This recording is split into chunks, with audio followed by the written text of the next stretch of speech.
Hi everyone, it's Nicole and welcome back to my channel. In today's video, I'm going to do something very important, something very anticipated. I'm going to talk about my favorite FF romances of all time. It's been very hard to pin down these titles because I read a lot of FF romances and I enjoy at least 20% of them. I had to really sit down and think, what is a favorite of all time? The way I decided to go about it is to think about the books that I would be happy to read again and again. The first book that I want to talk about combines a lot of my favorite things. It's Who'd Have Thought by Jane Benson. Now, don't mind the cover. I know it's very simplistic and it's not aesthetic. What's actually important is how masterfully the author develops this relationship. It's a marriage of convenience with a very, very slow burn romance. And in my opinion, this is the best combo. The story is about a nurse who has a lot of student debt and whose grandmother or mother suffers from Alzheimer's. So she constantly needs money to support her relatives and also at the same time to pay off her debt. So one day she's scrolling through Reddit in hopes of finding some kind of an odd job that she can do. And then she stumbles on a post of an anonymous person that claims they're going to give a bunch of money to a woman that is going to agree to fake marry them and to not ask additional questions about it. She doesn't believe that it's real, but she decides to answer regardless and meet up with this person. This person turns out to be very real. It's a neurosurgeon from her hospital who is very much an ice queen. She's not particularly talkative. They don't think it's going to work, but they continue to meet while they are at work and at the end decide to pursue it. Now, you would expect for sexual tension to be there straight away, for them to get into silly situations that are not very realistic. No, it's not that kind of book. This was the most realistic, if not scenario, but development of this kind of arrangement, because they spend a lot of time apart while married, processing their own issues, even though they lived in the same apartment. She gave them an opportunity to get to know each other without the gimmicks. And I love that because this trope essentially is a gimmick. It's an opportunity to make this character spend a lot of time together. And while she definitely used it to kickstart the relationship, she didn't abuse it. I love how the tension between them grew gradually. It was something that I had to wait for. And I also enjoyed how much the familial drama played into their relationship. What I can absolutely not relate when it comes to romances is how little the family means to a lot of them. I don't know if it's just an American thing and people just don't spend a lot of time with their families and their family's opinions don't matter to them at all. What your family thinks about your partner or your relationship with your family affects significantly your relationships with other people. This was just a perfect blend of everything that I like.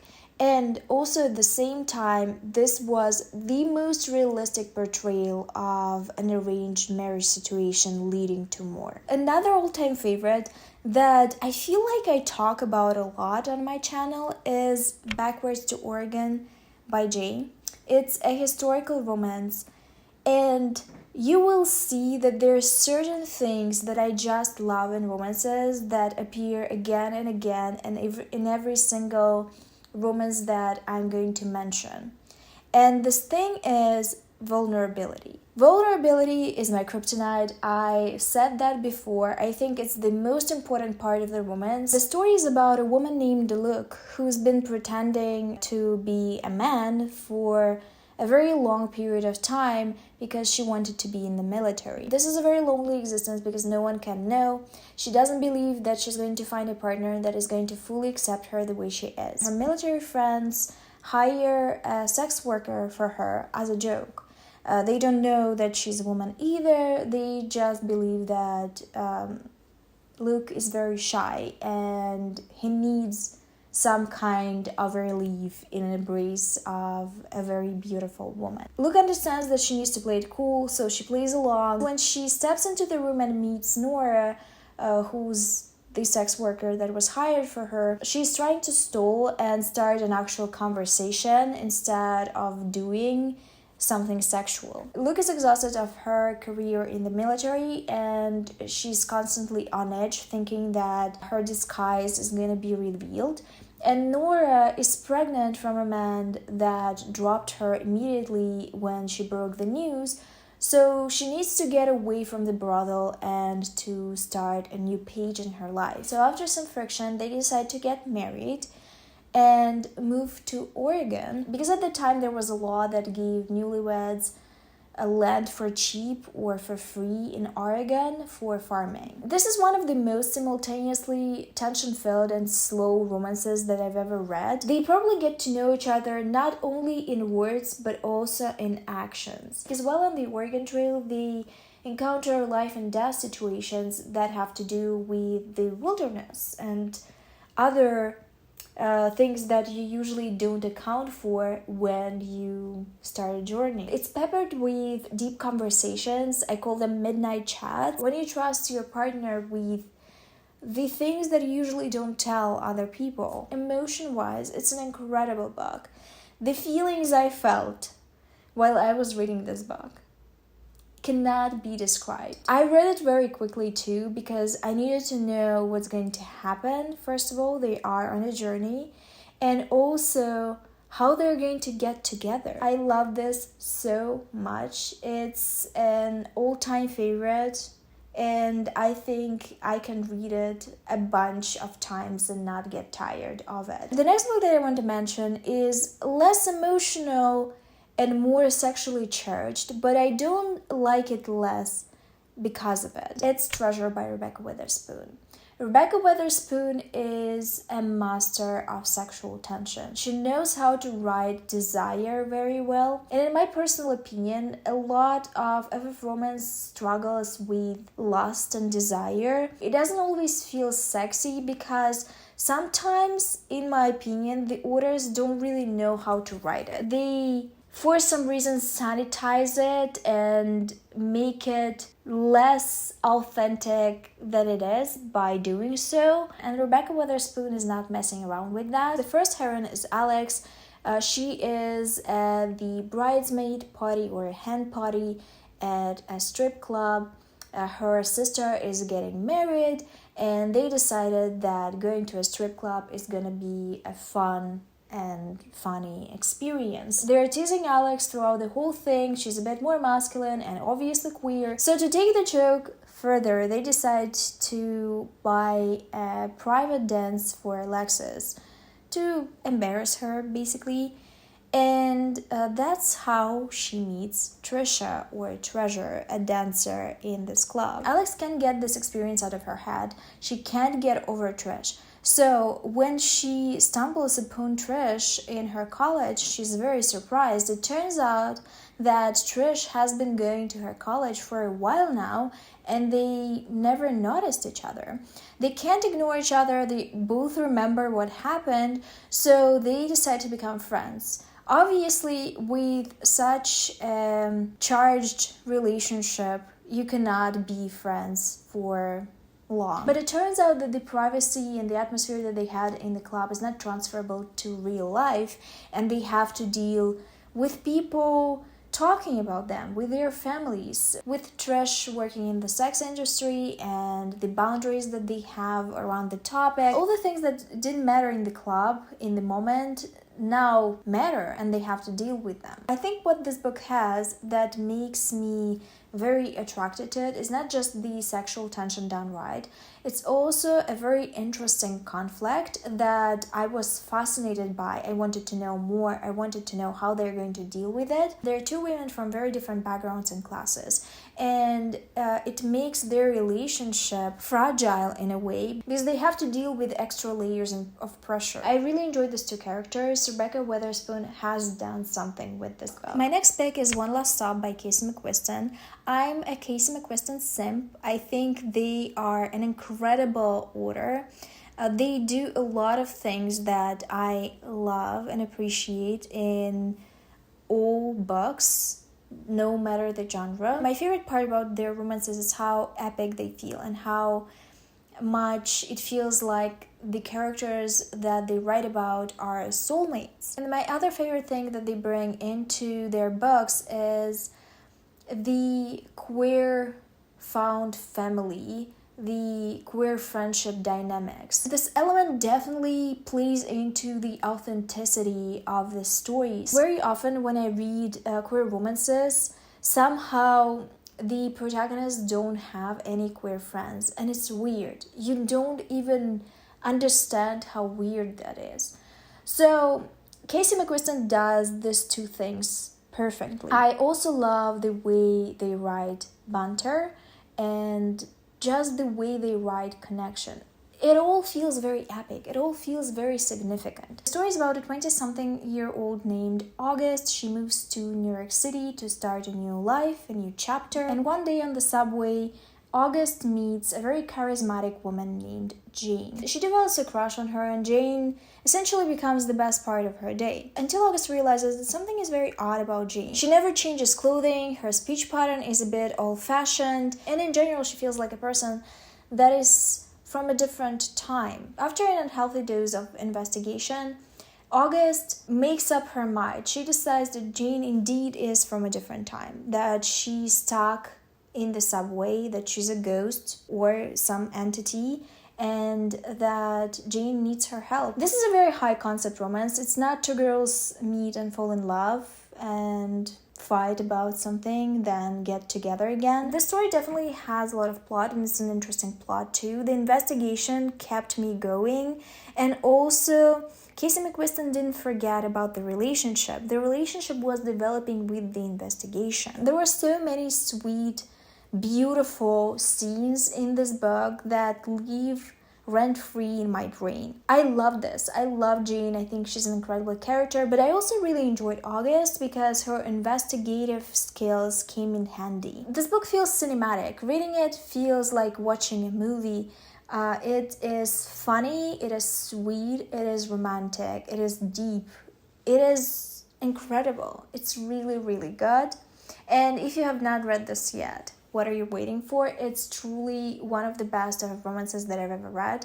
Plus, I loved the atmosphere of it so much. Casey McQuiston has written this as an ode to New York City, and it shows. They definitely really love the place. And the clear sense of place always gives the story an extra kick, in my opinion.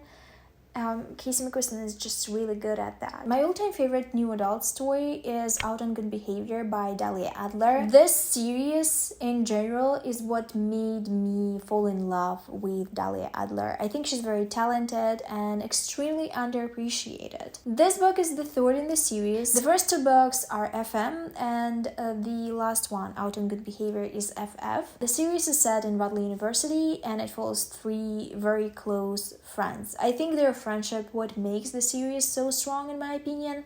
I just love when the romance series follow friends or siblings. If you like this element as well, pick up the series. It's one of the FF romances that does sexual tension well, believably, sexy.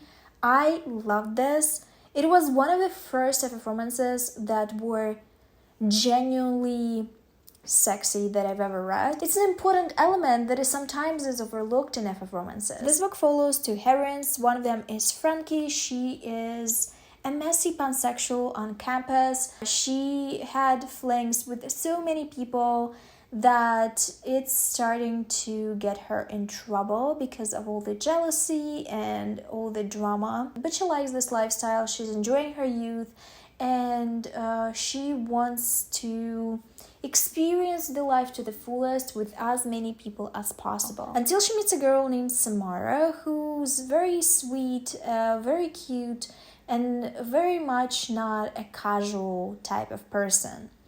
Samar is a daughter of a conservative politic, so getting into a situationship with her is kind of a bad idea. But Frankie, being Frankie, cannot resist the temptation, and she starts pursuing Samar. This book is a classic new adult romance.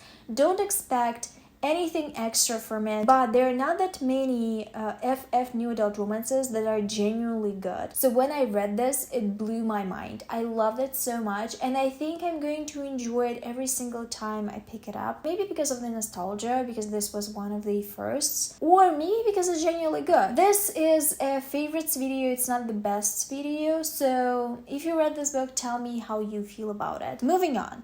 On the menu is Her Hometown Girl by Lorelie Brown. I've read this book a while ago and I still remember it vividly. I love it. It has a lot of things that I like, obviously, and the main thing is the vulnerability part. We know that I love that. It's a story about a woman named Tansy who runs away from her wedding. She's supposed to marry her long-term girlfriend, but she catches her with a dude right before the ceremony. So she runs away and stumbles upon a tattoo shop and meets a woman named Kai.